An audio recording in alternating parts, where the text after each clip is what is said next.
Hello, and welcome to a very, very unique and special edition of Anchor Watch. I'm your host, Bobby Jones, and I don't know how else to put this. Sometimes things just happen for reasons. We have two very special guests tonight. Um, and it's interesting. They're going to be talking about the same topic, but they didn't know they would be. But that's how powerful the topic is. As you can see, the background behind me is a little bit different. I'm on the road. I'm still traveling, doing a lot of learning, and I can talk about that at a later time. But in the meantime, I just want to talk about the two guests that we have. The first one is currently on the Texas legislature floor, and that is Texas State Senator Roland Gutierrez. Now, if you saw anything about the Democrats in that state trying to stop the gerrymandering, I guarantee you saw him speak at some point, standing firm on business, but most importantly, telling people in no cloggy or gray terms of how serious the move of changing Texas congressional districts was, where it came from, i.e., the White House, how it influenced local politics, and how they basically tried to hijack how the state went about setting up its electoral map.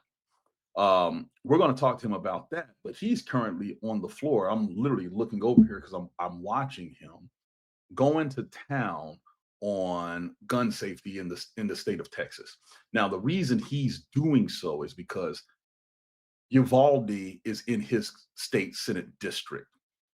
He was the one who had to go and meet with all those families. He was the one that presented unbelievable common sense gun safety legislation to which the state of Texas and the GOP controlled House and governor said no, even though all of those babies were buried, even though all of the people, the good guys with the guns, stood outside of that elementary school for over an hour and just watched and heard children being slaughtered.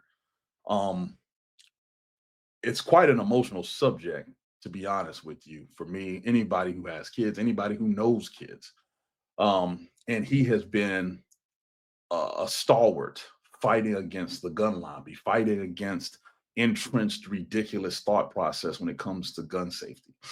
And then our second guest is someone I've known going all the way back to high school because we went to high school together. However, you know, we all have different callings in life, and that is Miss Nicole Palmer, who is the executive director of the Maine Safety Gun Coalition. And, you know, they too had a major gun incident in the relative past, recent past, which spurred a lot of people to act in the state of Maine. And they have actually had some legislation passed, but are trying to get more common sense legislation passed.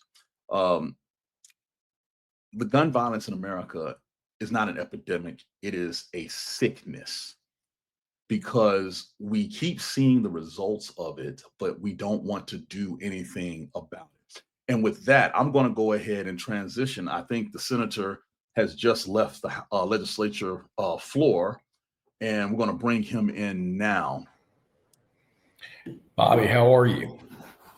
Senator Gutierrez, it's an absolute honor and pleasure. And sometimes it's divine intervention that you were on the House floor. I was just watching the live stream, and you having to go to town and stating, and unfortunately for you, having to relive the tragedy of Uvalde, having to talk about the hour plus that the quote good guys with guns were sitting there outside the school. You have been outspoken. You had to meet with all those families. You had to attend those funerals. Can you please explain to our public, our viewing public, why not just Texas? Texas seems to be in the front, but why is this such an issue where legislative bodies around the country do not want to pass common sense safety laws that almost 80% of America wants to see? Yeah, it really doesn't make any sense to me, Bobby. I mean, we saw what happened in Florida after the Parkland shooting. We saw Republicans actually change the dynamic over there and create red flag laws, age limit restrictions. Unfortunately, those have all been overturned by some of those same Republican members years later. there it is obvious to me that they have, it's either some sick fealty to some badge of honor that they might have to their right wing constituency, or just some fealty to the gun manufacturers that donate a tremendous amount of money, certainly at the federal level, to these people. Look, we kill more people in this country than most. I mean, get Yes. this. Let's just think about this.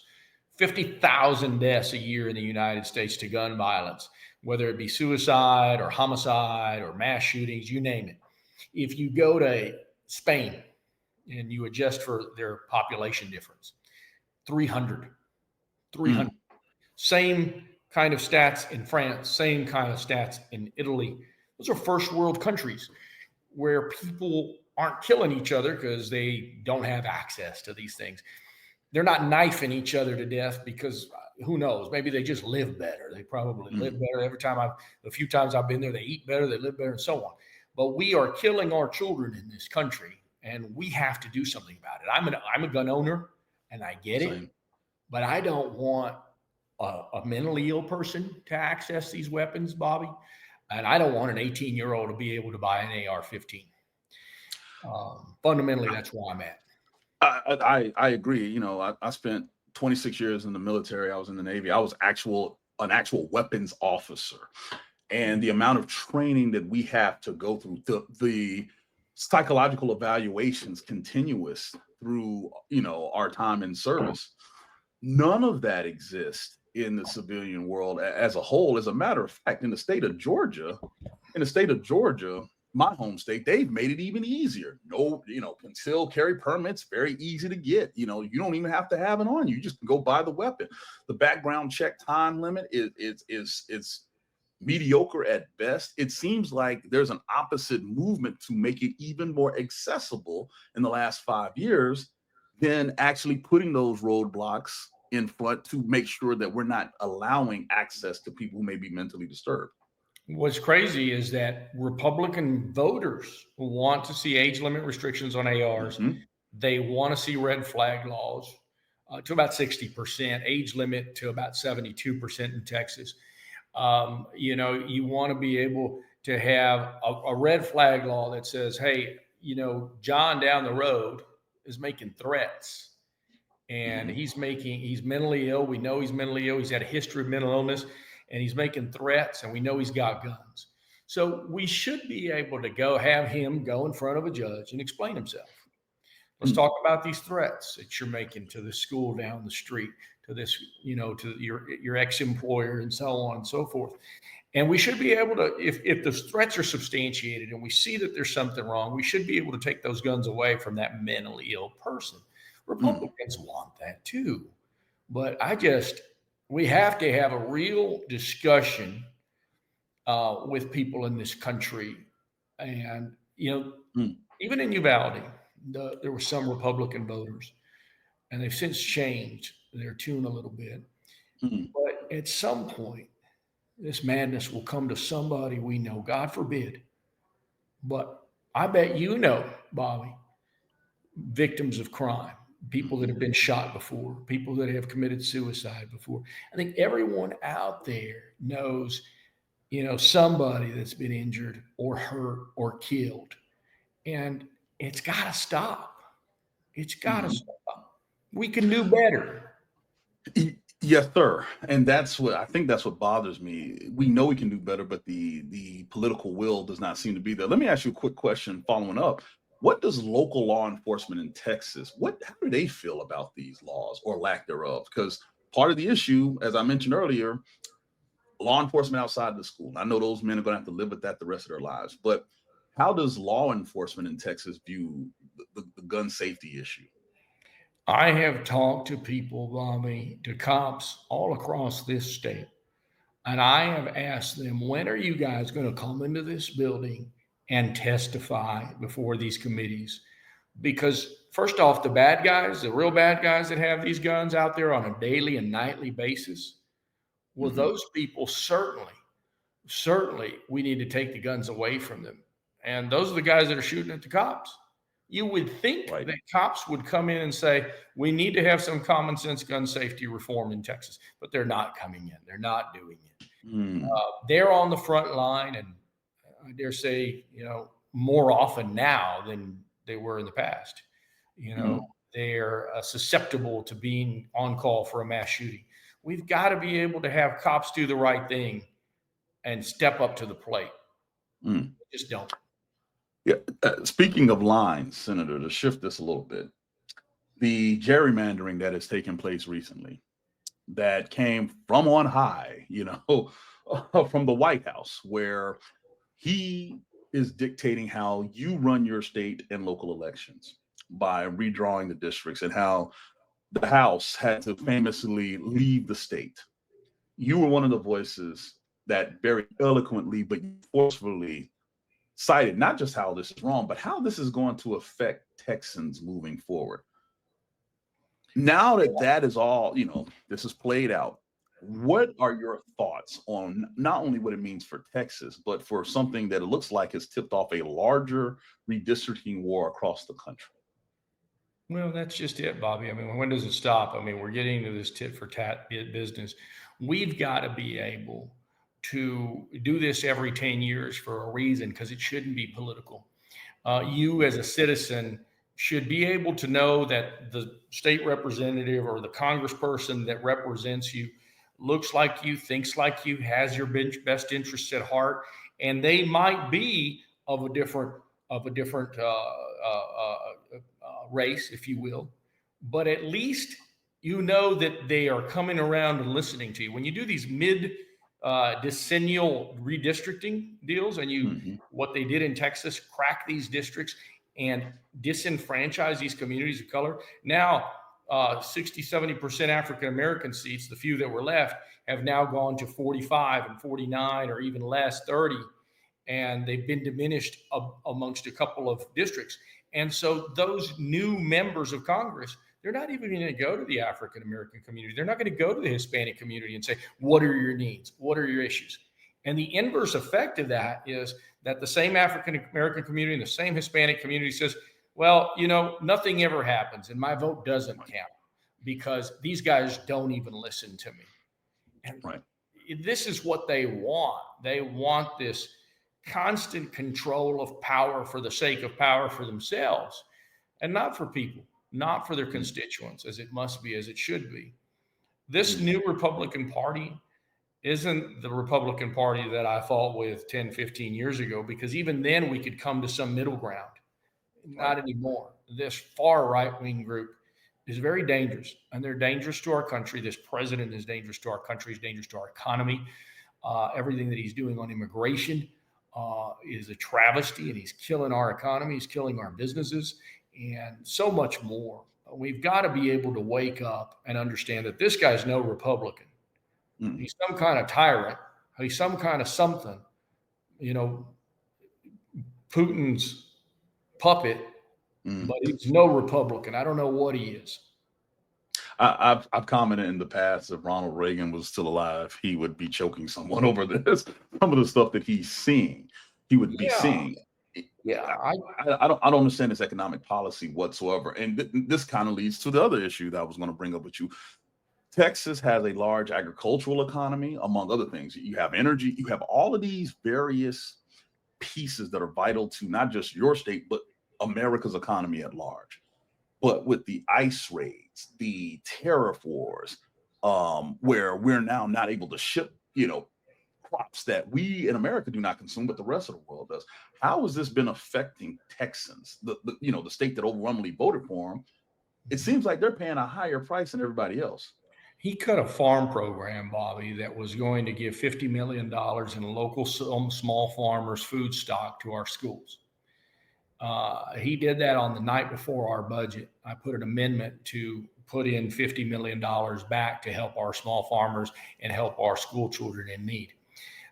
That's what he's done. The tariffs are 100-year-old strategy that didn't work 100 years ago, and it sure as hell isn't working now. You see now the summit that's happening in China right now, where you've got India and China and Russia coming to the table. Look, we have to be the country of innovation, the country that creates new things. We want to be able to have our children be doctors and scientists and engineers and plumbers and electricians and so much more. We have to be able to do that in a real way. The very notion, what he's done on his immigration strategy to say, oh, that these people are all criminals, it's all nonsense. Yeah, for a while he took out some criminals, sure.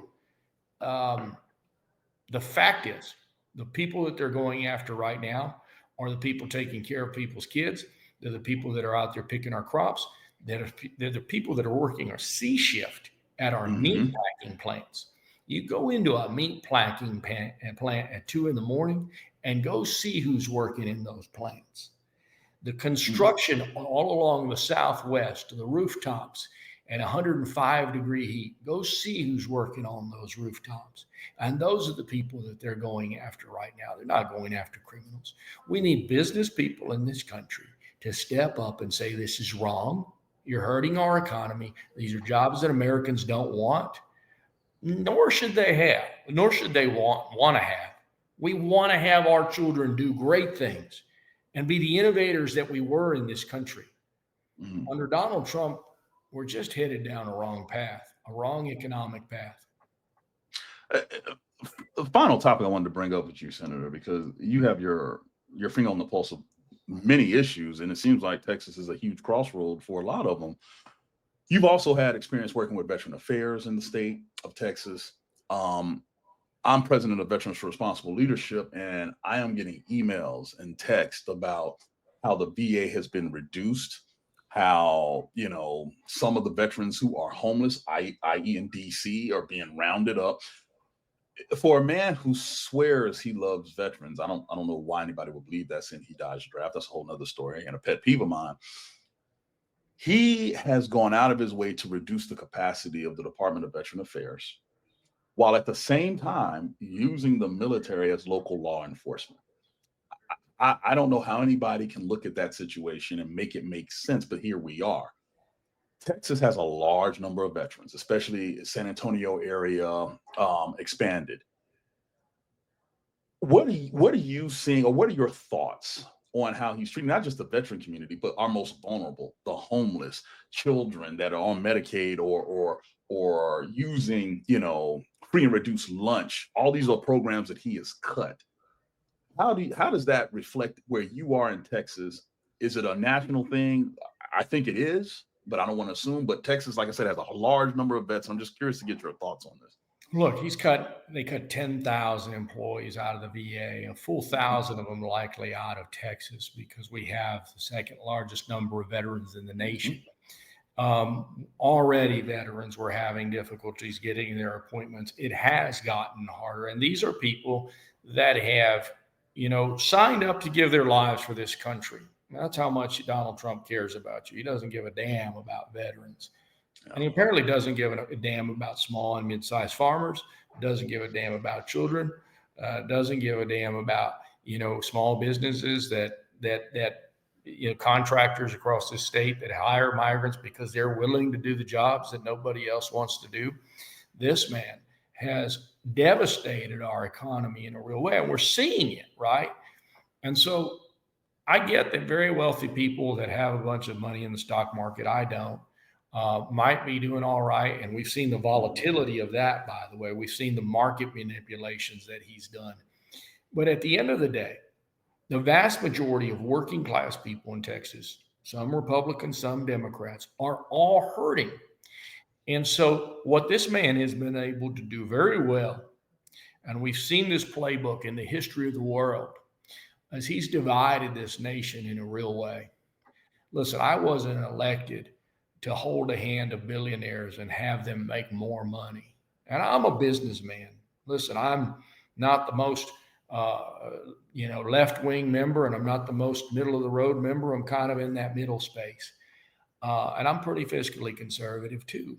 But the only way, look, you guys are called the Lincoln Project for a reason. Abraham Lincoln said that the legitimate act of government is to do for the people that which they cannot do for themselves, which means healthcare and transportation and education and so much more. When you cut government to the core and to the bone and eliminate some of these things, well, you're taking away everything from the ability for us to be able to do for ourselves, because we can't heal ourselves. We can't educate ourselves in total.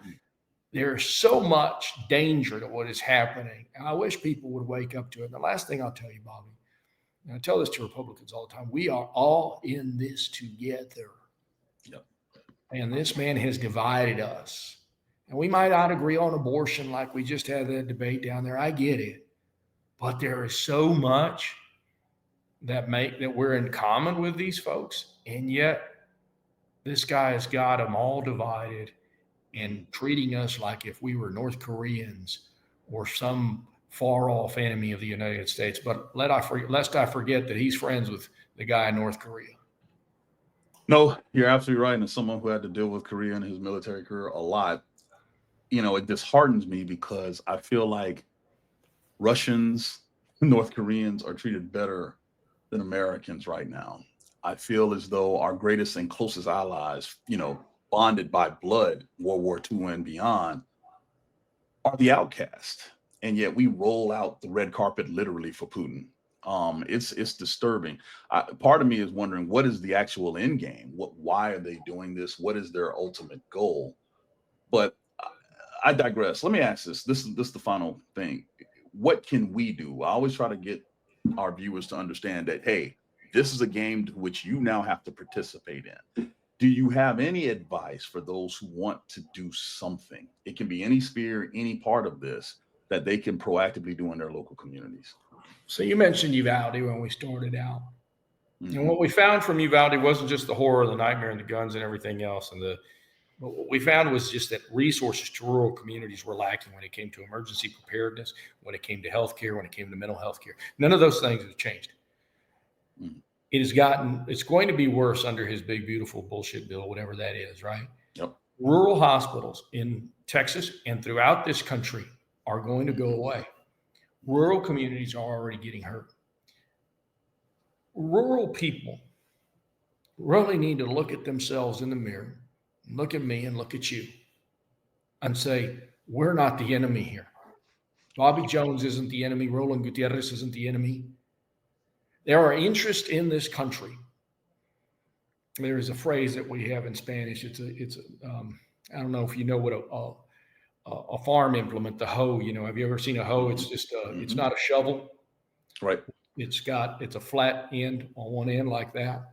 And the Spanish is no seas como el asadón. Don't be like that old farm instrument. Don't be like a hoe.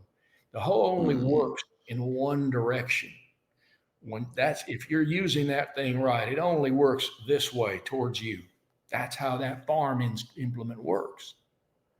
We have to look at this and understand that in order for us to do this, to do life, we've got to do it together. We're all in this together. It's got to be a win-win for everybody. We can do that. We can make this country a better place for all of us. And by the way, those rich, very rich and wealthy people, they'll do just fine. Mm-hmm. They may not get the tax cuts that they keep wanting, but they're going to be just fine. But the rest of us, you need to get off our necks and you need to let us breathe. And you need to let the grocery bills go down. And the goddamn auto insurance right now is through the roof, Bobby. Yes, it is. I was talking to a constituent yesterday, $400 a month for liability insurance. I mean, wow. Let us breathe, man. Our salaries aren't going up. My constituents' salaries aren't going up. And so we have to figure out that place where government is allowed to stay in its lane. And let's not eviscerate it. Let's not eliminate it. Let's not destroy it. And let's supplement it where we need it most. And that's the biggest lesson here. Government was never your enemy. Just the guy that wants to make more money and using migrants and the big bad government as the enemy. Government was never the enemy. It was actually the thing that made your life better. It's actually the thing that brought you Social Security and healthcare and Obamacare and so much more. All of those good things, Medicaid and Medicare, all of those good things came from people in office that said, this is important. This is about taking care of our people. And this man wants to eliminate all those good things. Senator, I can't tell you how much of an honor it is that to have you on our show, and we would love to have you back because you fight. You're a fighter, and you know who and why you're fighting. And we as Americans need to continue to do that. Um, if you need anything from us, please reach out to us. But we're going to continue to put this message out. We're going to continue to lead from the front. I am the type of person, I can't just sit on my hands. Unfortunately, I find retirement boring. So we're just going to keep pushing on and keep doing that. But Texas to me is a weather vane. Yeah. I know what y'all have historically been, but the one thing about Texas is y'all are proud. Y'all are a proud people.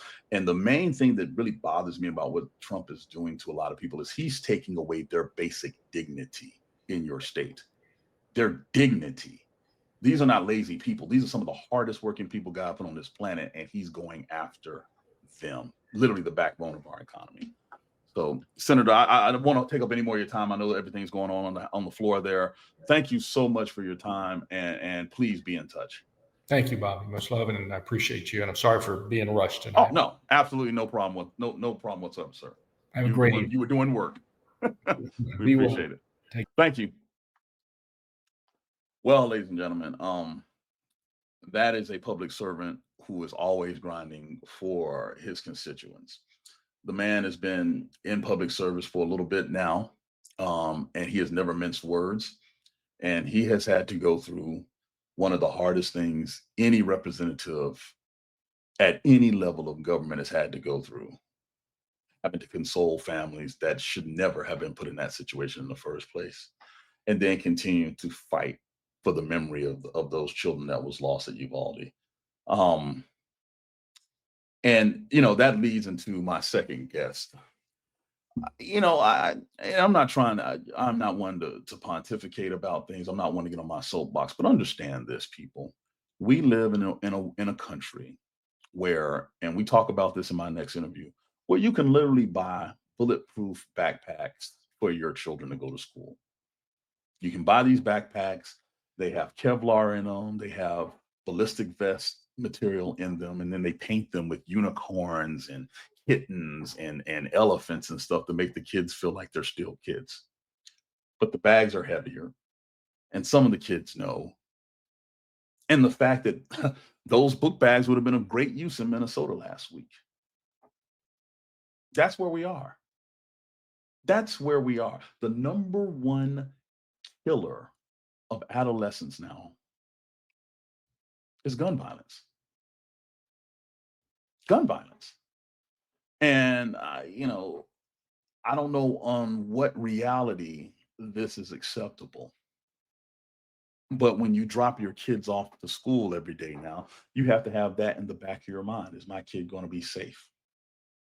And if you're thinking that as a parent, if your kids are paying attention, if they're seeing the news, how are they going to be ready to learn if they're having to worry about that?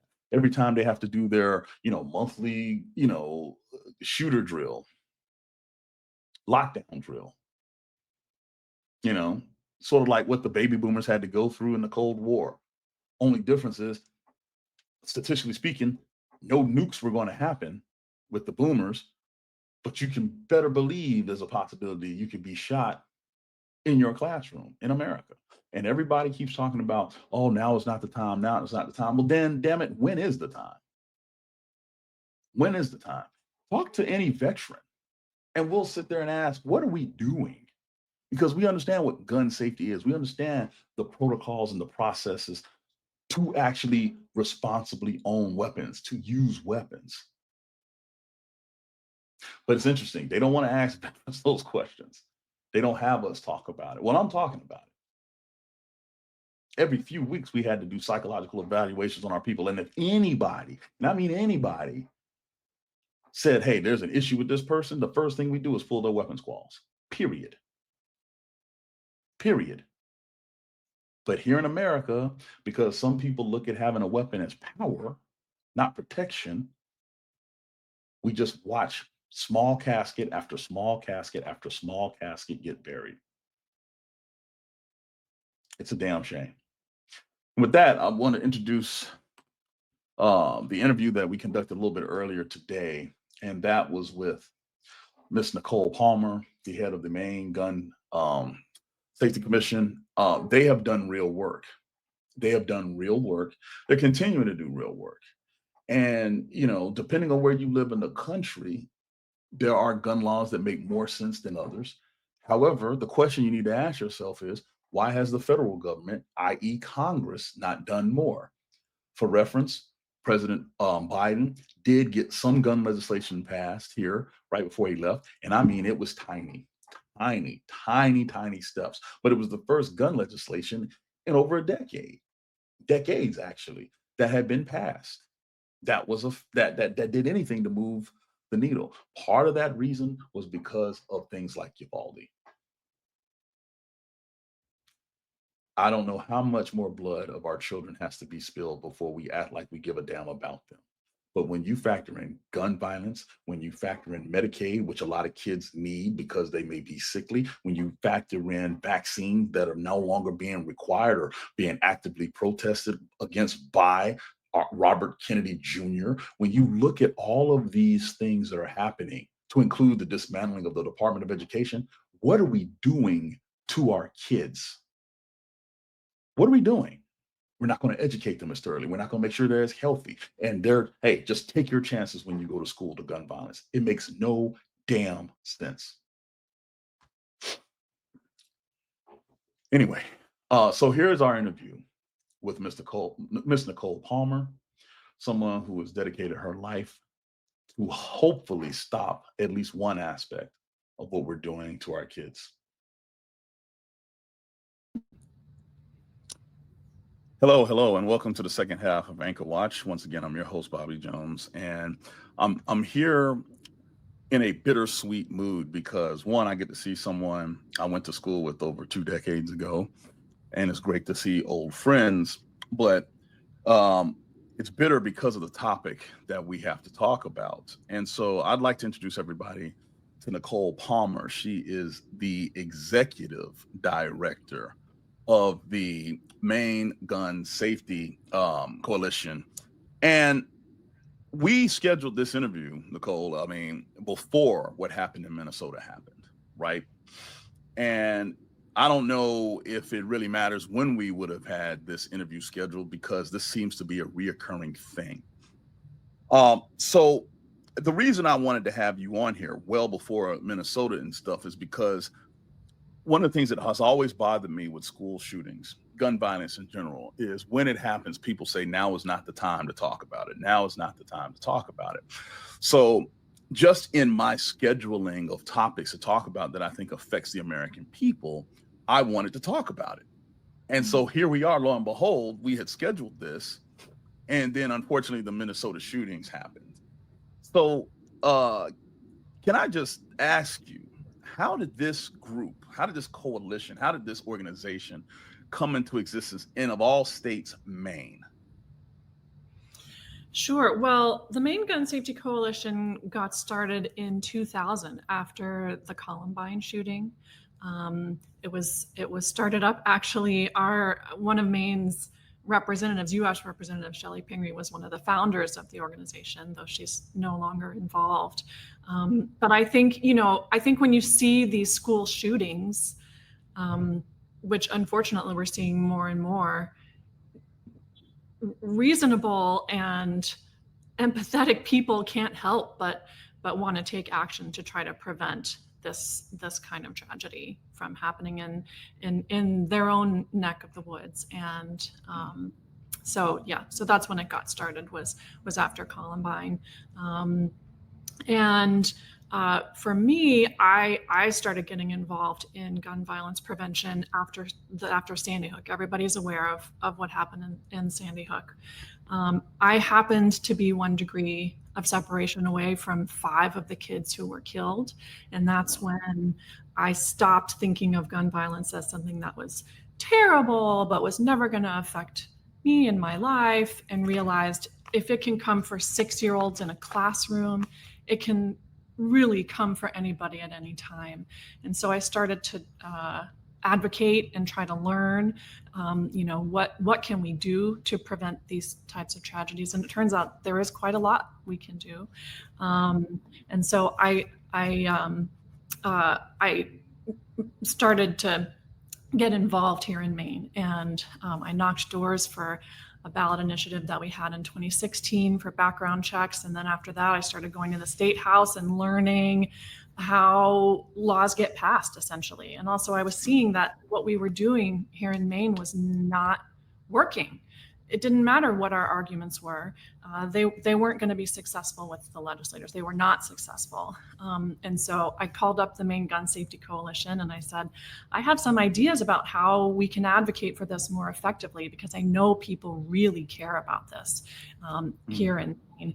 And I have some ideas about how to mobilize them. And the Maine Gun Safety Coalition said, great, here's an email address, like, have at it. Let's see how it works. And so we started mobilizing the people of Maine to come to the State House and talk about their experiences with gun violence and why they wanted to see these laws passed and how much we needed them in our state. And in that first year, which was 2021, that I was involved with this, we passed 4 pieces of gun safety legislation. Wow. And that was after decades of not passing anything. And all it took was the people of Maine coming and articulating to our legislators how and why we need these laws. That, you know, the continued deaths of our community members is not acceptable. Unfortunately, we were unable to pass an extreme risk protection order. And then the failure of the legislature to pass an extreme risk protection order was highlighted in 2023 when a would-be gunman there were so many warnings. His family knew how dangerous he was, and they tried everything they could to try to separate him from his weapons because he made multiple threats. And they hit dead ends at every road. Unfortunately, because our current law did not enable them to go any further. And that failure of our current system meant that 18 people were killed and 13 people were injured in Lewiston in October of 2023. And before that happened here in Maine, I think a lot of people thought, oh, you know, mass shootings, those things happen in other places. That can't possibly happen here. And unfortunately, we learned that was not true. And that, you know, when you have a society that has very few protections against mass shootings, then they are all but inevitable. So we tried again in the legislature to pass the extreme risk protection order. This was back in 2024. And again, they failed to pass it. And so this past fall, starting actually on Election Day in November, we started to gather signatures to get the extreme risk protection order onto the ballot.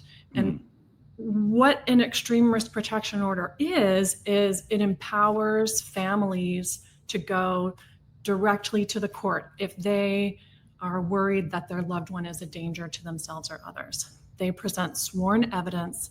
The court, if they deem that the person is in fact dangerous, they can place a temporary order for those weapons to be removed so that the person can get the help that they need. While being separated from their weapons, the person is safe, the community is safe, the family is empowered to take action, which under our current law, the family is completely disempowered. Nicole, I'm glad you explained what the extreme protective, the EPRO is, because here's my issue, right? You're now seeing legislatures around the country pass laws holding, you know, parents responsible for shootings, this, that, and the other. But like you just highlighted, there are no laws to empower family to stop it before it happens. And so that's not entirely true. This law does exist in 21 other states, and they are being used to effectively prevent mass shootings, including school shootings, as well as suicides, which in Maine are the cause of nearly 90% of our gun deaths. So it's not widespread, but no. So I guess I should have clarified what I meant by that around the country. this is something that has not reached a federal level where individual state houses do not have to go through what you guys have just gone through, right? Because Biden was able to get some semblance of gun safety passed here right before he left office, and before that it'd been years. Yeah. I guess my question is, when y'all tried to do this the first time, what was the pushback? Because this makes total logical sense to me, but we have that in the military. If anybody is deemed to have any mental, anybody who knows that person, don't have to be in your chain of command, this and other. You go to that command, be like, that dude is not fit, and we immediately pull weapons. There's no questions asked. Yeah. And then we find out what's going on. So why was there pushback here? Well, unfortunately, our governor, who is still our governor, worked with the gun lobby to create our current law, whose sole purpose was to prevent the passage of the extreme risk protection order. Back then we called it a red flag law, but it's the same thing. And the gun lobby is going to oppose any common sense measure. They oppose background checks. I mean, there's no measure that is common sense enough for them to embrace if that's going to prevent gun violence. So, their arguments are the same every time.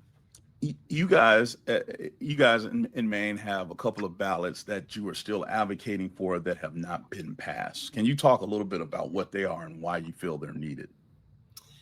Sure. Well, so this past year, we tried to pass a safe storage law through the legislature. This is one of the most popular measures. I mean, we did a poll just this past year that said that 80% of Mainers, including, majorities of Republicans and independents and Democrats, majorities of people in gun-owning households and obviously non-gun owning households, rural, wherever you are in the state, people in Maine understand that with gun rights come responsibilities, like keeping guns out of the hands of people who shouldn't have them, including children. In our case, this safe storage law would have been in place. We hoped to get it passed. It didn't pass, sadly. But the law basically said, or the bill said, if you have children in the home or other people who are prohibited, you have to keep your guns stored safely. And that's something that responsible gun owners are already doing. Right. And the majority of Mainers are responsible gun owners. People understand that, small children and teenagers who might be suicidal, should not have access to weapons that could kill them or other people. The other law that I know that you've been fighting for, and there are other states that have fought for this too, the bump stock ban, right? And again, as someone who spent his, almost his entire adult life in the military, I don't understand why this is debatable. It's like, what has been the pushback? Is it the same thing? The lobbyists not wanting to step in and say, hey, maybe we should not allow this type of configurement for a weapon to basically be turned into a fully automatic weapon? What is the pushback on the bump stock ban in Maine? We actually got the bump stock ban passed through the legislature here in 2024 after the Lewiston shooting, and the governor vetoed it, sadly. Right. And I think that she said there were, some technical issues that she had concerns with, but again, the gun lobby is going to oppose anything and everything that is common sense to you and me. I mean, you're an expert in the use of these, and you understand how dangerous they are. They were used in Las Vegas to make it possible for, I think, 58 people were killed within a matter of minutes. They increased the rate of fire considerably, and common sense says that you shouldn't be able to buy it and put it on your gun unless you have serious training, like you do, or are in a military situation, which you were. Um, yeah. I can't. This bridges into something too that I hear debated consistently, and this is the mental health piece versus access. Now, you mentioned, the red flag laws, yellow flag laws. They got every color of the rainbow of laws. What I am failing to understand is, because I've down here in our home state of Georgia, there have been argument after argument after argument about right to privacy, concealed carry, no permit needed. I mean, it's the wild, wild west down here, right?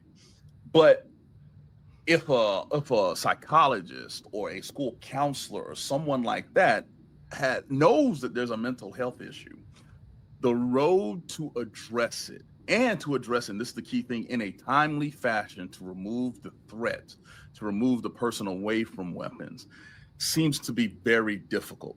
The mental health aspect of this is like this double-edged sword where sometimes they'll be like, oh, we need to protect this person's mental health, or you can't take away the guns because who are you to say someone's having a mental crisis, etc. In Maine, especially after what happened there, which all of us, the entire country, actually the entire world was caught off guard not because it happened, but because it happened where it happened, where y'all are. Has there been substantive debate about where mental health intersects gun access? Yes, of course. There has been. And, people who are experiencing mental health crises need help, not easy access to guns. Right. Our extreme risk protection order that's on the ballot, it gives families and law enforcement a way to step in to temporarily remove dangerous weapons and prevent dangerous situations from becoming deadly. As I mentioned earlier, suicides make up nearly 90% of all gun deaths in Maine, but it doesn't have to be that way.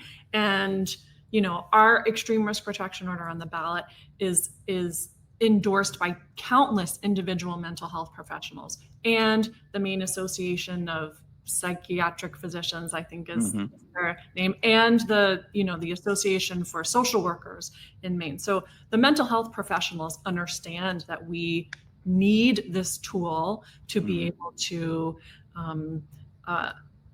get folks the help that they need. And of course, our mental health systems need to be better than they are. Get them the help that they need while separating them from the deadly weapons that can turn a situation deadly very, very quickly. In that situation where, firearms need to be removed from an individual that's dangerous to themselves and others, this brings up a very logical question. One of the questions that is brought up down here in Georgia is law enforcement. How do they feel about these measures? Have y'all been able to talk to y'all's local law enforcement officers and got their take on this? Yes. Well, of course, law enforcement officials, that they don't think as a monolith. Right. So what we know is that law enforcement was called. To answer your question directly, yes, I have spoken to numerous law enforcement officers who support the extreme risk protection order, and who support any laws that are going to help keep their communities safe from gun violence. And in the case of Lewiston, we know that the family of the shooter went to law enforcement numerous times. There was an investigation after the Lewiston shootings that found that our current law was weak and too burdensome for it to work to prevent exactly the type of situation like what we saw in Lewiston. If we can pass it, law enforcement will be able to go directly to the court, present their evidence that someone is dangerous, and be able to remove the weapons without taking that person into custody while they are also armed and disturbed, which is what our current law requires. And this continues into another chain of questions. There's so many questions I have. I'm just trying to make sure I narrow it down. One of the things you guys mentioned on your website, and one of the things that I think is not talked about nearly enough, and that is the rising epidemic of ghost guns and 3D guns that are printed etc.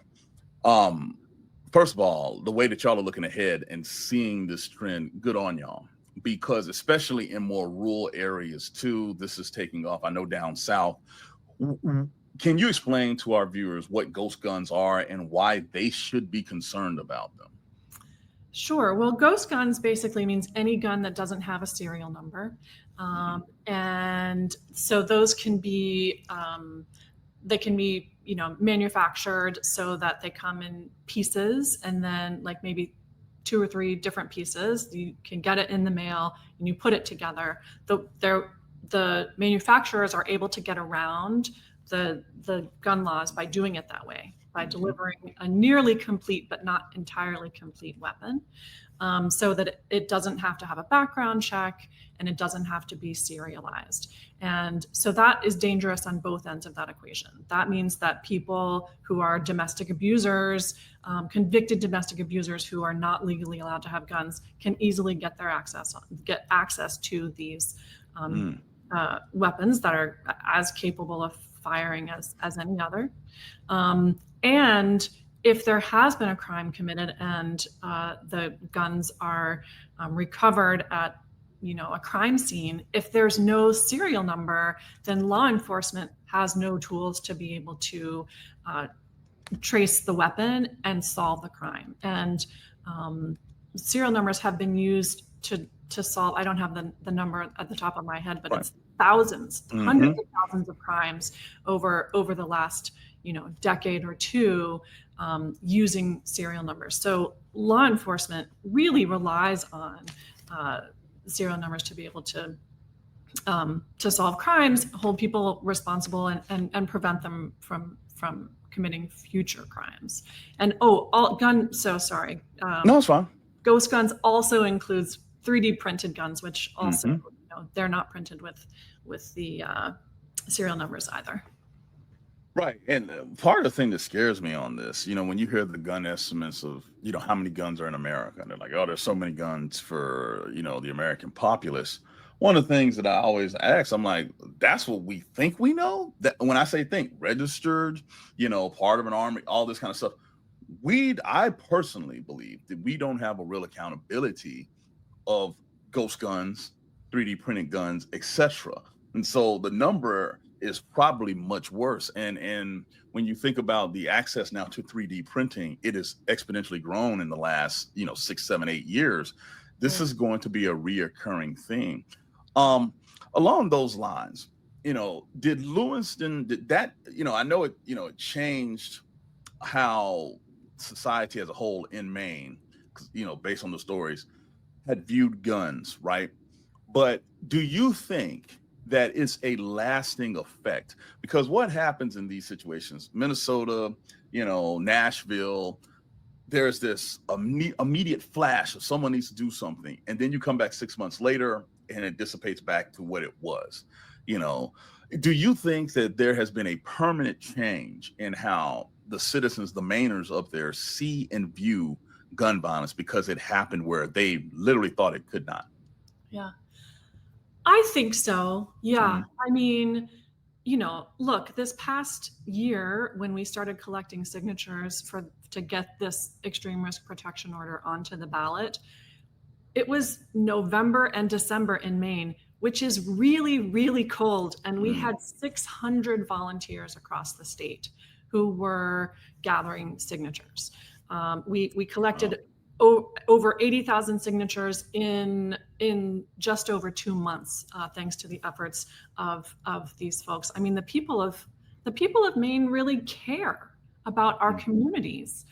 They care about their fellow neighbors, and they are motivated to do whatever we can to prevent these types of tragedies from happening again. So there's a lot going on in the world right now, as you know. But yes, I mean, unfortunately, the news cycle is gun violence is not going to go away from the news cycle anytime soon. So it's not like we can think, we're done with that, moving on. It's an ever-present threat, and that's why we need better solutions. We need better laws here in Maine. And I think Mainers understand that. You know, every poll that I've seen at the national level when it comes to gun violence and the different things to promote gun safety, it's been overwhelming. I'm talking 70, 75, 80%. It truly is a bipartisan issue. Have you been able to talk to other organizations across America, much like yours, and are they seeing the same thing? And if they are, then why isn't, like I said, going back to what I said earlier, Congress passing federal legislation to take a lot of the hard work y'all are doing to the next level? Well, look, the gun lobby is very powerful and has spent many decades and millions of dollars preventing the passage of common sense laws. And that takes the form of contributions to legislators, sadly. And it takes the form of, trying to convince the American public that there's nothing that can be done to prevent gun violence, which is not true, but it has been very effective on their part. And I think that people are starting to understand that we can, in fact, push back. We can, in fact, pass laws that prevent these types of tragedies. And, gun violence takes on many different, looks like many different things. Every situation is different, which is why you need a lot of different laws in place to try to address those different types of situations. Yeah. I always try to tell our viewers, we try to inform them, we try to give them historical context, but most importantly, we try to tell them what they can do in this situation. Communities all over the country, what can the average citizen do to change this? I mean, they're selling bulletproof book bags. These kids have to go through drills every day or once a quarter, every month, something like that to make sure that they're safe, because, hey, this is just a reality you have to deal with, which I vehemently disagree with, by the way. But what can we do as average citizens in our neighborhoods to push for common sense gun laws? Well, I know that it is easy to feel overwhelmed by the sheer magnitude of gun violence in our country. But we can, every person in this country can take action to prevent gun violence in your communities. There are organizations pretty much in every state, like the Maine Gun Safety Coalition. You can look up what is the local organization in your state that is advocating for gun violence prevention, and get involved with them. You can make a contribution. Right now we have this campaign to pass this extreme risk protection order. We're the only state in the nation that has a ballot measure on gun safety this year. And of course, it will make a big impact in Maine to preventing gun violence here, but it will have a national impact. If we can get this passed, and hopefully we can, that could be a roadmap for other states whose populations are fed up with the gun violence and also the lack of action in their own state legislatures to get it passed. You can just take it directly to the people if you have the ability to put laws onto the ballot like we do, and a lot of states do. First of all, I did not know that y'all were the only one this year with something on the ballot like that. That is insane to me, to be completely honest. I mean, I saw something where we're averaging literally like once a month, there is a mass shooting, more than 3 or 4 people in an environment that's not expected. And you're just like, if this was any other societal ill, people would be more addressing of it. But when it comes to this, it's different. Let me let you have the final word on not just your work, but how you see American society when it comes to gun safety, because it's one thing for people to talk about it. You guys are actually doing something, right? So, my final question for you, giving you the final word here, what lessons learned, what have you taken away from this process of identifying a societal ill, a chronic problem, and trying to have legislative action to try to deal with it?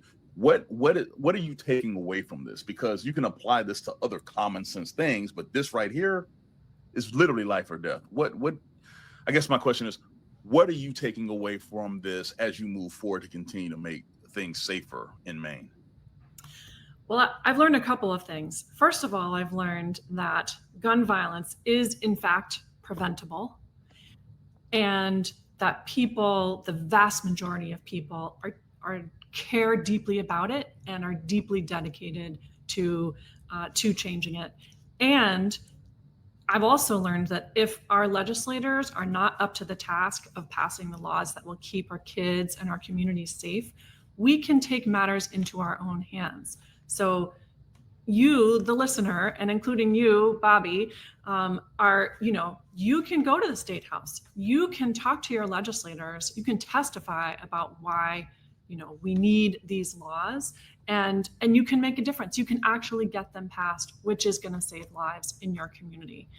And that's what we're focused on here in Maine. Nicole, I can't thank you enough for the work that you're doing. I know it's hard. It's emotionally hard. I'm sure it's physically draining. We all have child age or school age children. And, there's always that thought in the back of your mind when you hug them and send them off to school that something could happen, which I think is ridiculous on so many levels, because like you said, it's preventable. So I just want to thank you and your organization for not only doing the hard work, but carrying the emotional weight of what this work is. We need more people like you, and for all of the viewers and listeners, we need y'all to be proactive. It's not enough to say that's a damn shame and thoughts and prayers are dead without moving your feet, as Fannie Lou Hamer said. So we will make sure that we put up in our description where people can go. We'll definitely put y'all's website up so they can look and even donate to help. But Thank you. as hard as this is, the work is needed. It must be done because our children's lives literally depend on it. So I cannot thank you enough. Thank you so much for having me here to talk about our work. Thanks. No problem. My pleasure. And if anything else happens, just hit me up and we'll bring you back on. And viewers, I just want to say thank you for taking the time for something that's important. The time is now. It's not later. It's not when people forget. It's now. And we need to do something about it. So thank you guys very much, Nicole and the Maine Gun Safety Coalition, for coming on today. Thank you, Bobby. Mm-hmm. And everyone, I just want to thank you for tuning in. This has been a chock full episode. A lot of things that are affecting your daily lives, and you need to get involved, people. You need to get involved, because if you sit around and do nothing, then you don't have the right to complain about what happens. This is Bobby Jones, Frank Watch, and I will see you next week. Thanks for watching.